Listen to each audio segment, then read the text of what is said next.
নিজের পায়েই কুড়াল মেরেছে ভারত। ৫ আগস্টের পর বন্ধ করেছিল বাংলাদেশিদের ভিসা। সেই সুযোগ ভালোভাবেই গ্রহণ করেছে চীন। বাংলাদেশিদের চিকিৎসার জন্য আর ভারত যেতে হবে না। চীন দিচ্ছে বাড়তি সুবিধা, কম খরচ আর কোনো ভোগান্তি ছাড়াই চীনে চিকিৎসার জন্য যেতে পারবেন বাংলাদেশিরা। এজন্য বিশেষ ভিসা প্রক্রিয়ার ঘোষণা দিয়েছে ঢাকায় অবস্থিত চাইনিজ হাইকমিশন।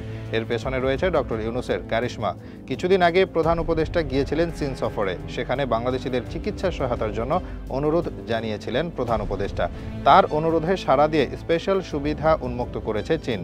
নতুন এই উদ্যোগে ক্ষতিগ্রস্ত হবে প্রতিবেশী দেশ ভারত, কারণ দেশটির চিকিৎসা খাতে শত শত কোটি টাকার বাণিজ্য হতো বাংলাদেশিদের মাধ্যমে। এতদিন বাংলাদেশ থেকে হাজার হাজার মানুষ উন্নত চিকিৎসার উদ্দেশ্যে ভারতে ভ্রমণ করতেন। কারো ক্যান্সার, কারো হার্টের সমস্যা, আবার কেউ যেতেন জটিল অপারেশনের জন্য। বাংলাদেশিদের এই চিকিৎসা ভ্রমণ ভারতের জন্য ছিল হাজার কোটি টাকার বাণিজ্য। এর মাধ্যমে হাজার হাজার কোটি টাকা যুক্ত হতো দেশটির অর্থনীতিতে। দক্ষিণ এশিয়ার মধ্যে ভারতের চিকিৎসা ব্যবস্থা তুলনামূলকভাবে উন্নত, আবার খরচও ছিল কম। এ কারণে বাংলাদেশি সহ দক্ষিণ এশিয়ার অনেক দেশ থেকেই মানুষ এখানে চিকিৎসার জন্য ভিড় করে। বিশেষ করে মধ্যবিত্ত এবং উচ্চবিত্তদের প্রধান গন্তব্য ছিল ভারত। দেশটির অনেক শহর শুধুমাত্র বাংলাদেশিদের আয়ের উপর চলত। শুধুমাত্র মেডিকেল নয়, বরং হোটেল ইন্ডাস্ট্রিতেও ছিল বাংলাদেশিদের ভূমিকা। একজন রোগীর চিকিৎসার জন্য দিল্লি, চেন্নাই বা বেঙ্গালুরু ইত্যাদি শহরে গমন করেন। এ সময় তার সঙ্গে থাকেন পরিবারের অন্তত একজন সদস্য। এই যাত্রায় শুধু হাসপাতাল বিল নয়, যুক্ত হয় হোটেল খরচ, খাবার, পরিবহন, শপিং, এমনকি স্থানীয় গাইডের খরচ। সব মিলিয়ে একটি পরিবারের চিকিৎসা সফরের ব্যয় গড়ে 1 থেকে 5 লাখ টাকা পর্যন্ত হতে পারে।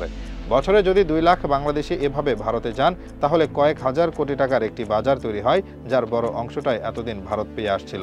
এ টাকায় লাভবান হয় দেশটির বেসরকারি হাসপাতালগুলো। তারা বাংলাদেশি রোগীদের জন্য আলাদা হেল্প ডেস্ক চালু করে, বাংলাভাষী কর্মী নিয়োগ দেয়, এমনকি ঢাকায় অফিস পর্যন্ত খুলে বসে। পাশাপাশি হোটেল, ফার্মেসি, ট্রাভেল এজেন্সি, পরিবহন ব্যবসা সবখানে বাংলাদেশি রোগীদের ভূমিকা ছিল। বিশেষ করে কলকাতা, চেন্নাই, বেঙ্গালুরু ও দিল্লির আশেপাশের শহরগুলোতে এটাই ছিল একটি নির্ভরযোগ্য আয়ের উৎস। কিন্তু গত 5 আগস্টের পর পরিস্থিতি পাল্টে যায়। বাংলাদেশের ক্ষমতা থেকে উৎখাত হন শেখ হাসিনা, যিনি ছিলেন ভারতের সবচেয়ে বড় বন্ধু। তার পতন দেশটি সহজে মেনে নিতে পারেনি। সেজন্য বাংলাদেশের সাথে সম্পর্কের অবনতি হয়। 5 আগস্টের পর বাংলাদেশিদের ভিসা দেওয়া বন্ধ করে ভারত। দেশটি চেয়েছিল বাংলাদেশিদের বিপাকে ফেলতে, কিন্তু ডক্টর ইউনূসের কারিশমায় বাংলাদেশ বিপাকে পড়েনি। উল্টা অন্য দেশ থেকে বাড়তি সুবিধা আদায় করে নিয়েছে। এখন বাংলাদেশিদের চিকিৎসার নতুন গন্তব্য চীন। চিকিৎসার জন্য চীনে যেতে নতুন একটি ভিসা প্রক্রিয়া চালু করেছে ঢাকায় অবস্থিত চাইনিজ দূতাবাস। নতুন এই ব্যবস্থার নাম দেওয়া হয়েছে গ্রিন চ্যানেল, যেখানে কম কাগজপত্র এবং খুবই দ্রুত সময়ের মধ্যে ভিসা পাওয়া যাবে। দূতাবাস জানিয়েছে, দুই দেশের স্বাস্থ্য খাতে সহযোগিতা বাড়াতে এই উদ্যোগ নেওয়া হয়েছে। গত মার্চে অন্তর্বর্তী সরকারের প্রধান উপদেষ্টা ডক্টর মোহাম্মদ ইউনূস চীন সফরে গেলে তখন এই বিষয়ে চূড়ান্ত সিদ্ধান্ত হয়। এই সুবিধার মাধ্যমে চীনের চিকিৎসা ভিসা পাওয়া একদম সহজ হয়ে গিয়েছে। এখন আগের মতো পররাষ্ট্র মন্ত্রণালয়ের অনুমোদন আর লাগবে না। অনুমোদিত ট্রাভেল এজেন্সিগুলোর মাধ্যমেই ব্যাংক ডিপোজিট সার্টিফিকেট ও গ্যারান্টিপত্র সংগ্রহ করা যাবে। বাংলাদেশিরা ভিসা আবেদন করলে সেটা অগ্রাধিকার ভিত্তিতে দেখা হবে। ভিসা সেন্টারে আলাদা কাউন্টার থাকবে শুধু চিকিৎসা ভিসার জন্য, যাতে কম সময়ে কাজ হয়। ইমার্জেন্সি রোগীরা একই দিনে ভিসা পেতে পারবেন। এছাড়া ভিসা ইন্টারভিউ দিতে অনেক সময় দেরি হয়, সেক্ষেত্রে ট্রাভেল এজেন্সির মাধ্যমে অনলাইনে সাক্ষাৎকার দেওয়া যাবে। চীনের এই বাড়তি সুবিধার ফলে বিপাকে পড়বে ভারত, কারণ এতদিন বাংলাদেশিরা ছিলেন দেশটির প্রধান গ্রাহক। লক্ষ লক্ষ বাংলাদেশি ভারতে যেতেন চিকিৎসার জন্য। এখন তারা চীনে চলে গেলে ভারত হারাবে বড় এক বাজার। এর ফলে দেশটির পুরো মেডিকেল ইন্ডাস্ট্রি ক্ষতিগ্রস্ত হবে। যদিও এটার পুরো দায় তাদের। এতদিন বাংলাদেশিদের সাথে বৈষম্যমূলক আচরণ করেছে, ভিসা আবেদন আটকে রেখে ভিসা দেয়নি। এবার দীর্ঘদিন এর ফলাফল তারা উপলব্ধি করতে পারবে। তবে এখানে সবচেয়ে লক্ষণীয় ব্যাপার হলো ডক্টর ইউনূসের উদ্যোগ। ভারতের আচরণে তিনি বাংলাদেশকে চাপে পড়তে দেননি, বরং ছুটে গেছেন চীন সফরে। সেটা ছিল দারুণ এক চাল। চীনে গিয়ে চিকিৎসা সেবায় সহায়তায় জোর দিয়েছিলেন প্রধান উপদেষ্টা। তার অনুরোধের মর্যাদা রেখেছে চীন। দেশটি তাদের কুনমিং শহরের 4টি হাসপাতাল বিশেষভাবে বাংলাদেশি রোগীদের চিকিৎসার জন্য বরাদ্দ করার ঘোষণা দিয়েছে। শুধু হাসপাতাল বরাদ্দ করেই শেষ নয়, ভিসা প্রাপ্তির ব্যাপারটা নিয়েও চিন্তা ছিল। সেটার জন্য আরও বাড়তি সুবিধা চালু করল চীন। এখানে শেষ নয়, চীনের টাকায় বাংলাদেশে 3টি আধুনিক হাসপাতাল বানানোর সুবিধা আদায় করে নিয়েছেন প্রফেসর ইউনূস। তার চীন সফরেই বাংলাদেশে হাসপাতাল নির্মাণের ঘোষণা দিয়েছে চীন। বাংলাদেশ চীন কূটনৈতিক সম্পর্কের 50 বছর পূর্তি উপলক্ষে বাংলাদেশকে 3টি আধুনিক হাসপাতাল উপহার দেবে চীন সরকার, যার মধ্যে একটি 1000 শয্যা বিশিষ্ট, যা দুই দেশের মধ্যে স্বাস্থ্য খাতে সহযোগিতাকে আরও শক্তিশালী করবে। বাংলাদেশিদের জন্য এই সুযোগ নিঃসন্দেহে যুগান্তকারী এক পরিবর্তন। এতদিন চিকিৎসার জন্য যারা ভারতমুখী ছিলেন, তারা এবার চীনকে একটি কার্যকর বিকল্প হিসেবে দেখতে শুরু করেছেন। আর এই পরিবর্তনের ফলে চীনের সঙ্গে বাংলাদেশের সম্পর্ক আরও গভীর ও বহুমাত্রিক হতে চলেছে। তবে চীনের জন্য এটা সহায়তা নয়, বরং এর মাধ্যমে দেশটি বাংলাদেশের সাথে সম্পর্ক আরও মজবুত করতে চাচ্ছে। চিকিৎসা এমন একটি বিষয় যা সাধারণ মানুষের জীবনের সঙ্গে সরাসরি জড়িত। এই জায়গা থেকে চীনের এই সহানুভূতিশীল ভূমিকা সাধারণ মানুষের মনে এক ইতিবাচক বার্তা দিচ্ছে। অন্যদিকে ভারতের জন্য এটি এক বিশাল ধাক্কা।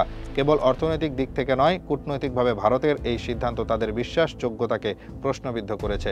কারণ প্রতিবেশী দেশ হিসেবে বাংলাদেশ দীর্ঘদিন ধরে ভারতের চিকিৎসার জন্য নির্ভর করে এসেছে।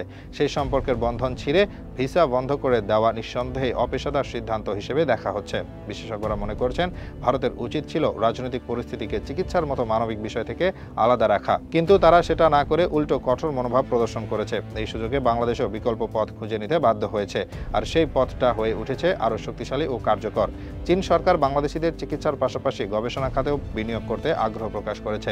বিশেষ করে ক্যান্সার ও হৃদরোগ চিকিৎসায় পারস্পরিক সহযোগিতা বাড়ানোর পরিকল্পনা রয়েছে। এতে ভবিষ্যতে বাংলাদেশের চিকিৎসা ব্যবস্থার মান উন্নত হবে, যা দেশের জনগণের জন্য দীর্ঘমেয়াদে সুফল বয়ে আনবে।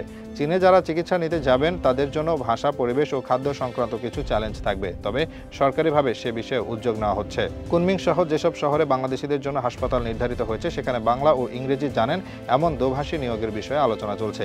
এতে রোগীরা আরও স্বাচ্ছন্দ্য বোধ করবেন। একই সঙ্গে চীনের হাসপাতালগুলোর উন্নত প্রযুক্তি, দক্ষ চিকিৎসক এবং আধুনিক পরিকাঠামোর কারণে বাংলাদেশিরা বিশ্বমানের চিকিৎসা সেবা পাবেন। বাংলাদেশের জন্য এটি কেবল একটি বিকল্প চিকিৎসা গন্তব্য নয়, বরং একটি কৌশলগত অর্জনও। কারণ স্বাস্থ্য খাতে চীনের মতো শক্তিশালী একটি দেশের সঙ্গে সরাসরি অংশীদারিত্ব অর্জন করেছে, যা ভবিষ্যতের স্বাস্থ্য নিরাপত্তা আরও মজবুত করবে। এছাড়া 3টি নতুন হাসপাতাল নির্মাণের মাধ্যমে দেশের স্বাস্থ্য খাতে বিনিয়োগ বাড়বে, কর্মসংস্থান সৃষ্টি হবে এবং চিকিৎসা খরচও তুলনামূলকভাবে কমবে। সবশেষে বলা যায়, ভারত নিজের পায়ে আসলে কুড়াল মেরেছে। তাদের একতরফা সিদ্ধান্ত তাদের ক্ষতির কারণ হয়েছে, কিন্তু ডক্টর ইউনূসের নেতৃত্বে নেওয়া সময়োপযোগী সিদ্ধান্ত আজ বাংলাদেশের স্বাস্থ্য খাতকে নতুন দিগন্তের দিকে এগিয়ে নিয়ে যাচ্ছে। এই উদ্যোগ শুধু ভারতকে সতর্কবার্তা দেয়নি, বরং বৈশ্বিক পরিসরে বাংলাদেশকে একটি কৌশলী ও আত্মনির্ভরশীল রাষ্ট্র হিসেবেও তুলে ধরেছে।